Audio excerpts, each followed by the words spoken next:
ഹരി ഓം ശ്രീ ഗുരുഭ്യോ നമഃ. ഓം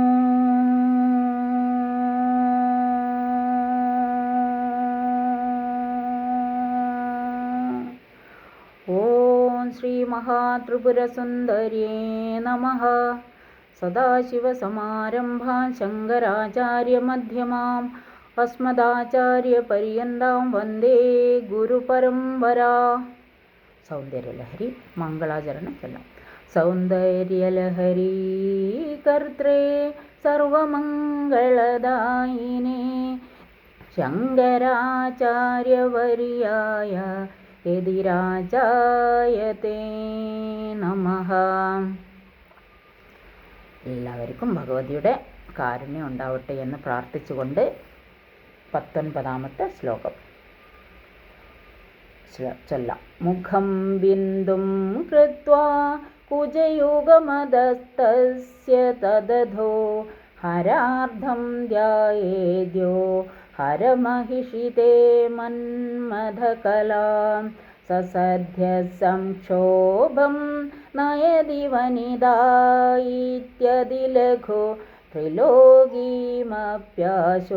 ഭ്രമയതി രവീണ്ടോസ്തനയുഗാം.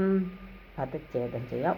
മുഖം ബിന്ദും കൃത്വാ കുജയുഗം അധഃ തസ്യ തദധഃ ഹരാർദ്ധം ധ്യായേദ്യഃ ഹര മഹിഷി തേ മന്മഥകലാം സ സദ്യഃ സംക്ഷോഭം നയതി വനിതാ ഇതി അതിലഘു ത്രിലോകീം അപി ആശു ഭ്രമയതി രവി ഇന്ദുസ്തനയുഗാം. പദാർത്ഥം പറയാം. ഹേ ഹരമഹിഷി, അല്ലയോ പരമശിവപത്നി, മുഖം സാധ്യയായ സുന്ദരിയുടെ മുഖത്തെ ബിന്ദുരൂപമായിട്ടും, നമ്മൾ മുമ്പേ ശ്രീചക്രത്തിൽ പറഞ്ഞതാണ്, ശ്രീചക്രത്തിൻ്റെ മധ്യത്തിലാണ് ബിന്ദുരൂപം ഉള്ളത്. കൃത്വ അങ്ങനെ ധ്യാനിച്ചിട്ട്, തസ്യ ആ മുഖത്തിൻ്റെ അധോഭാഗത്തിലെ താഴെയായിട്ട് കുജയുഗം 2 സ്തനങ്ങളെയും തദ് അധഃ അവയുടെ താഴെയായിട്ട് ഹരാർദ്ധം ത്രികോണത്തെയും, നമ്മൾ മുമ്പേ പറഞ്ഞതാണ് 43 ത്രികോണങ്ങളും എല്ലാം കൂടി അതിൻ്റെ നടുക്കൊരു ബിന്ദുവും കൂടിയാണ് ശ്രീചക്രം എന്ന്.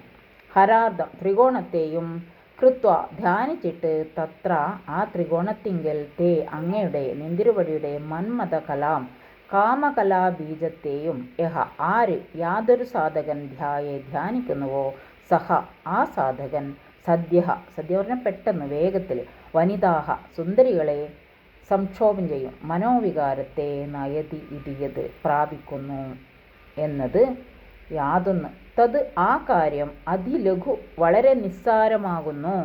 എന്നാൽ കിന്തു പിന്നെയോ രവി ഇന്ദുസ്തനയുഗ സൂര്യചന്ദ്രന്മാരാകുന്ന 2 സ്തനങ്ങളോട് കൂടിയ ത്രിലോകിയും ത്രൈലോക്യത്തെ കൂടി ആശു വേഗത്തിൽ ഭ്രമയന്തി മോഹിപ്പിച്ചു ചുറ്റിത്തിരിയുന്നു എന്ന് പറയുന്നു.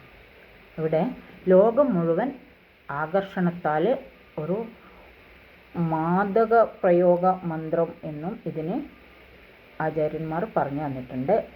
പ്രപഞ്ചം ദേവി തന്നെയാകയാൽ സർവ്വതും മുഴുവനും തരുന്നതും ദേവി തന്നെ ആകയാൽ ആ ഭഗവതിയുടെ മുഖത്തെയും സ്തനങ്ങളെയും അതിന് താഴെയായിട്ട് ത്രികോണങ്ങളെയും ധ്യാനിച്ചാൽ ഈ ത്രിഭുവനങ്ങളെയും ഭഗവതി പോഷിപ്പിക്കുന്നു എന്നാണ് പറയുന്നത്. അതുപോലെ തന്നെ ധ്യാനിച്ചാൽ ആ എല്ലാ കാര്യങ്ങളും സാധ്യമാകും എന്നാണ് ഇവിടെ പറയുന്നത്. സാരം പറയാം. അല്ലയോ പരമശിവ മഹിഷി, യാതൊരു സാധകൻ ബിന്ദുരൂപമായിട്ട് സാധ്യയായ സുന്ദരിയുടെ മുഖത്തെയും അതിൻ്റെ താഴെയായി 2 സ്തനങ്ങളെയും സൂര്യചന്ദ്രന്മാരാണെന്ന് പറയുന്നത് അവയുടെ ചുവട്ടിലായി ശക്തിസ്വരൂപമായ ത്രികോണത്തെയും സങ്കല്പിച്ചിട്ട് ആ ത്രികോണത്തിങ്കൽ നിന്തിരുവടിയുടെ കാമകലാബീജത്തെ ധ്യാനിക്കുന്നുവോ. നമ്മൾ കേട്ടിട്ടുണ്ടല്ലേ കാമാഖ്യ എന്ന് പറഞ്ഞ അമ്പലമൊക്കെ. അപ്പോൾ അങ്ങനെയുള്ള ഒരു കാര്യമാണ് ഇവിടെയും പറയുന്നത്. ത്രികോണത്തിങ്കൽ നിന്തിരുവടിയുടെ കാമകലാബീജത്തെ ധ്യാനിക്കുന്നുവോ ആ സാധകൻ വേഗത്തിൽ സുന്ദരികൾക്ക് വികാരത്തെ ഉണ്ടാക്കും എന്ന സംഗതി വളരെ നിസ്സാരമാകുന്നു. അതിന് ഉപരിയായിട്ടുള്ള കാര്യം പിന്നെയോ ആ സാധകൻ സൂര്യചന്ദ്രന്മാരാകുന്ന 2 സ്തനങ്ങളോടുകൂടിയ ആ ത്രിലോകീപതിയായ അമ്മയെ മോഹിപ്പിച്ച് തിരിക്കുന്നു. അമ്മ മോഹിപ്പിച്ചിട്ട് അവരെ ചുറ്റിത്തിരിക്കുന്നു എന്നാണ് പറയുന്നത്. 2 സ്തനങ്ങളോട് കൂടിയ ത്രിലോകിയെ മോഹിപ്പിച്ച് ചുറ്റിത്തിരിക്കുന്നു എന്ന്. അപ്പോൾ അമ്മയെ പൂർണ്ണമായും ആ ബിന്ദുവിലും കൈകളിലും സ്തനങ്ങളിലും അതിന് താഴെ ത്രികോണത്തിലും ഒക്കെ ധ്യാനിച്ചാൽ ആയിട്ട് ഭഗവതി എന്ന രൂപത്തെ ധ്യാനിച്ചാൽ ഇവിടെ നമ്മൾ നമ്മൾക്ക് ആകർഷിക്കത്തക്കതായ ഒരു സാന്നിധ്യം ഭഗവതി തരും എന്നാണ് ഈ ശ്ലോകത്തിൻ്റെ അർത്ഥം. ഹരി ഓം ശ്രീ ഗുരുഭ്യോ നമഃ.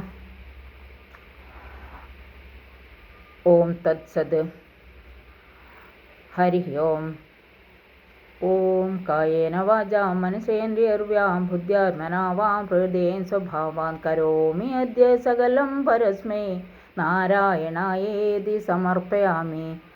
ശ്രീ മഹാദേവ്യേതി സമർപ്പയാമി. സർവത്ര ദേവീ നാമസങ്കീർത്തനം ശ്രീ മഹാദേവ്യേതി സമർപ്പയാമി. ഹരി ഓം ശ്രീ ഗുരുഭ്യോ നമഃ. ഹരി ഓം.